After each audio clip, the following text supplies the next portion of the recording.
Perkenalkan, nama saya Zahra Eka Nursantoso dari RKS 2C. Kali ini saya akan menjelaskan tentang keamanan cyber edisi kebocoran data. Apa sih keamanan cyber itu? Apa sih hubungannya keamanan cyber dengan data dan informasi?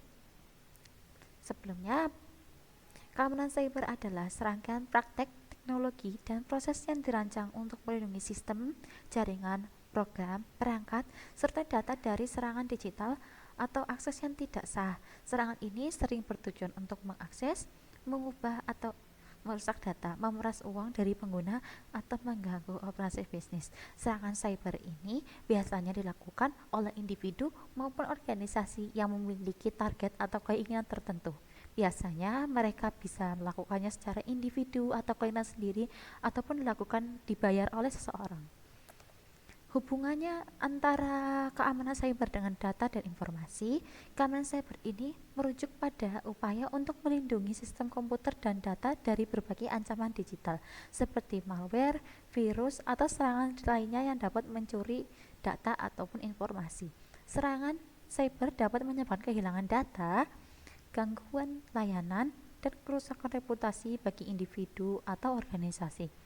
Keamanan cyber berkaitan dengan perlindungan data dan informasi dari ancaman atau serangan.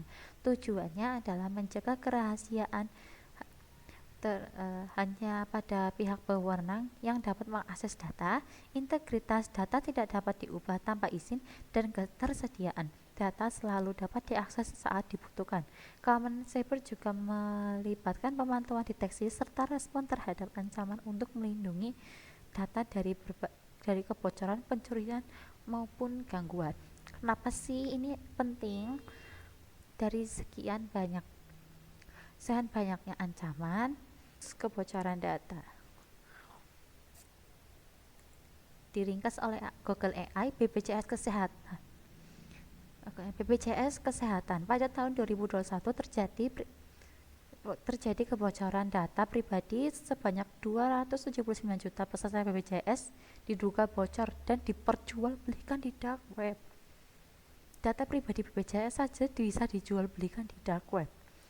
Yang kedua, Tokopedia. Pada Mei 2020, data 91 juta pengguna Tokopedia bocor. Ya, ini viral nih. Sempat yang bocor itu alamat email, nama lengkap, tempat tanggal lahir, Bukalapak juga waktu itu sempat viral. Kebetulan saya tidak menggunakan dua aplikasi tersebut.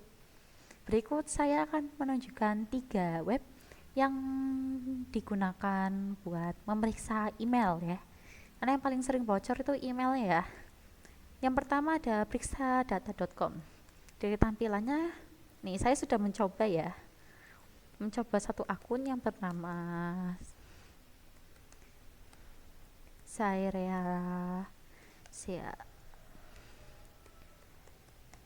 akun saya yang ini alhamdulillah aman ya. Nah, selamat.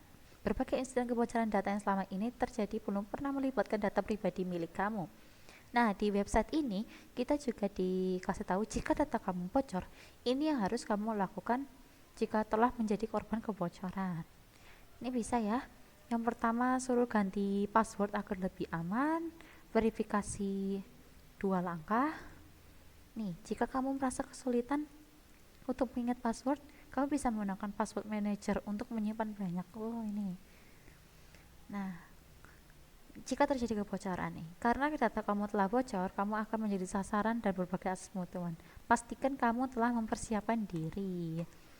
Mulai pertimbangkan untuk menggunakan layanan masket email maupun masket phone number untuk memperkecil dampak kali insiden kebocoran data, dan minta bertanggung jawab pihak pengelola data pribadi kamu dan juga pihak recorder jika mereka tidak transparan terkait insiden. Ya, begitu ya.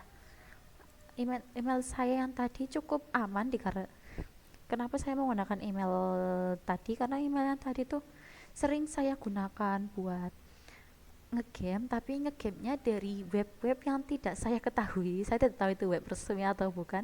Nah, ini saya mau mencoba milik seseorang, saya tidak tahu nemu di mana. Tidak perlu tahu. Aman juga ya, alhamdulillah. Punya mailin aman juga. Mari coba website yang kedua. Nah, ini saya juga sudah ya, nih punya Melin Kiro aman juga, tapi saya belum coba punya saya ya, yang punya tadi milik Zair ya. Coba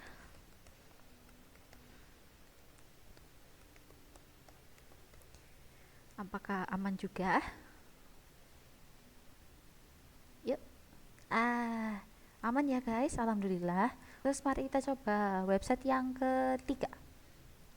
Nah, ini saya sudah tulis punya Melin, apakah punya Melin aman juga? Aman ya. Good news, no password found. Ya, ketiga aku ini sama-sama mengecek email apakah terjadi kebocoran maupun kebocoran password ya. Mari coba punya saya.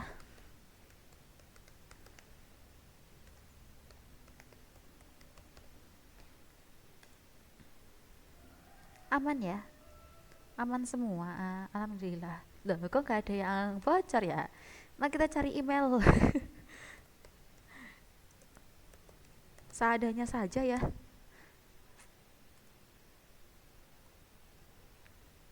Saya tidak mau mencari email pribadi seseorang, tapi biasanya email dari web tersebut bisa bocor.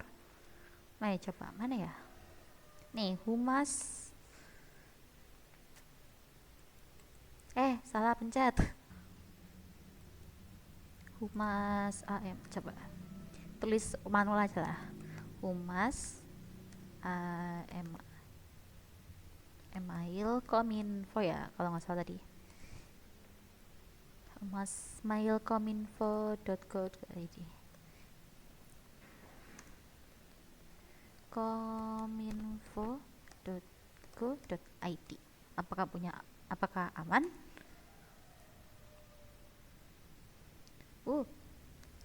Terlihat di sini.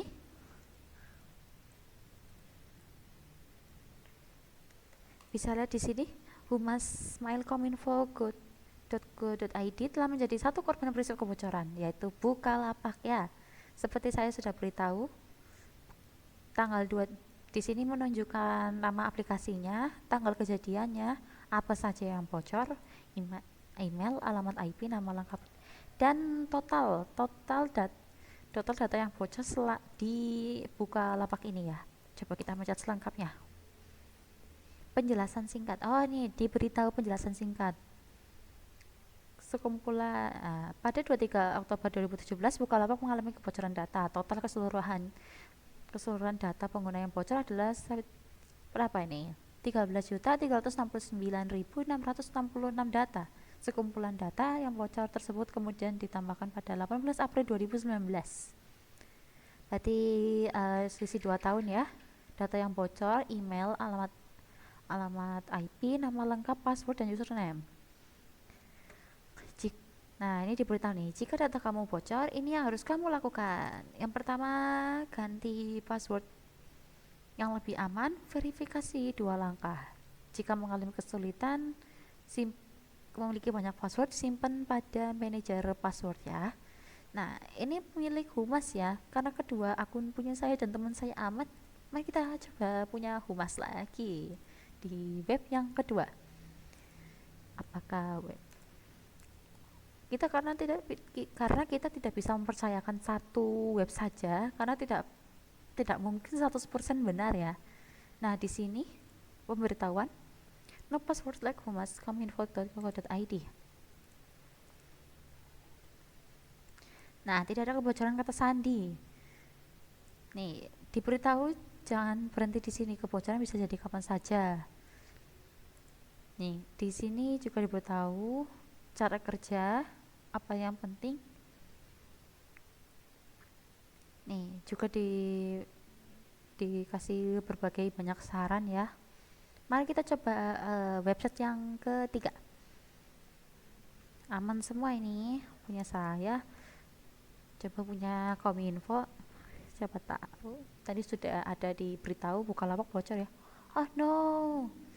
Ya, satu data.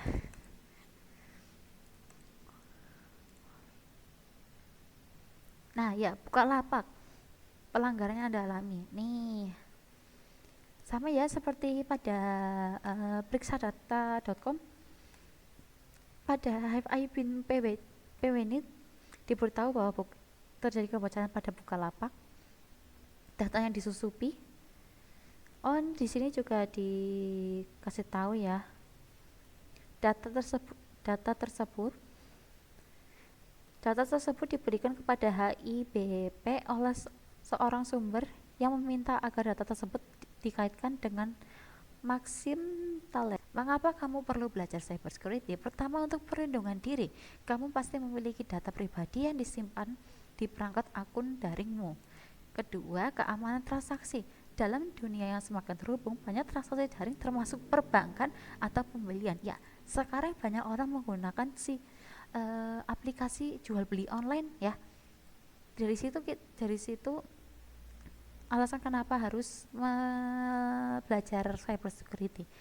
Yang ketiga ada malware, virus. Malware dan virus komputer dapat merusak perangkat atau mencuri informasi sensitif. Ya, malware dan virus itu dapat merusak komputer karena berisi sesuatu yang dapat bikin komputer itu lagging atau panas. Bahkan jika virusnya sangat berat, kita tidak dapat membuka komputer tersebut. Yang keempat, penting untuk karir teknologi. Ya, jejak digital. Orang yang ingin berusaha menghancurkanmu menggunakan jejak digital, menyebarkan aib ataupun ancaman-ancaman lainnya. Yang kelima, kontribusi dan keamanan global.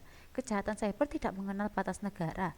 Dengan memahami cybersecurity, kamu turut berkontribusi untuk melindungi digital dari ancaman yang berkembang. Ya, itulah alasan kenapa kita harus belajar cybersecurity.